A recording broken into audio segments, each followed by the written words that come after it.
L'appel du livre.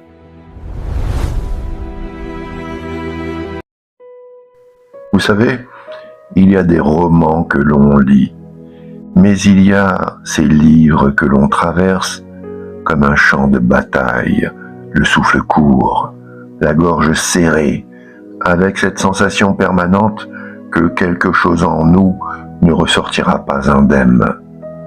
Frère d'âme fait partie de cela. Dès les premières pages, David Diop ne cherche pas à séduire. Il frappe, il tranche, il ouvre. La guerre n'y est pas héroïque, la France n'y est pas glorieuse, l'humanité elle-même y vacille. Nous sommes en 1914, dans les tranchées françaises, mais pas du côté que raconte Emmanuel Scolaire. Nous sommes dans la peau d'Alpha Ndaye, tirailleur sénégalais, envoyé mourir pour une patrie qui ne le considère pas comme son fils.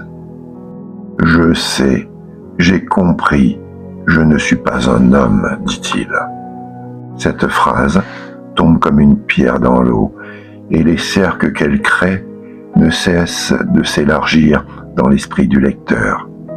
Car c'est bien de cela qu'il s'agit. Que reste-t-il d'un homme quand le monde entier conspire à lui retirer son humanité? Alpha n'est pas seul. Il y a Ndamba, son plus que frère, son frère d'âme.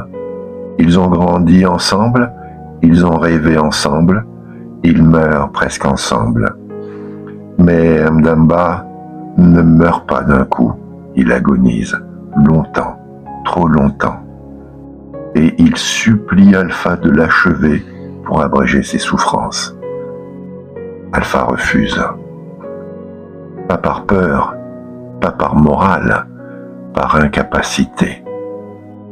Ndamba meurt donc lentement, en regardant son frère d'âme ne pas avoir le courage de l'aider.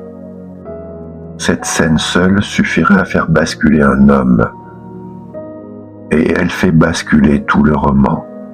J'aurais dû, j'aurais pu, je ne l'ai pas fait, dit-il. À partir de là, Alpha ne combat plus la guerre, il combat sa faute, son péché. Et pour la laver, il va devenir ce que l'armée française attend secrètement de lui, une machine de terreur. Chaque nuit, Alpha traverse le No Man's Land. Chaque nuit,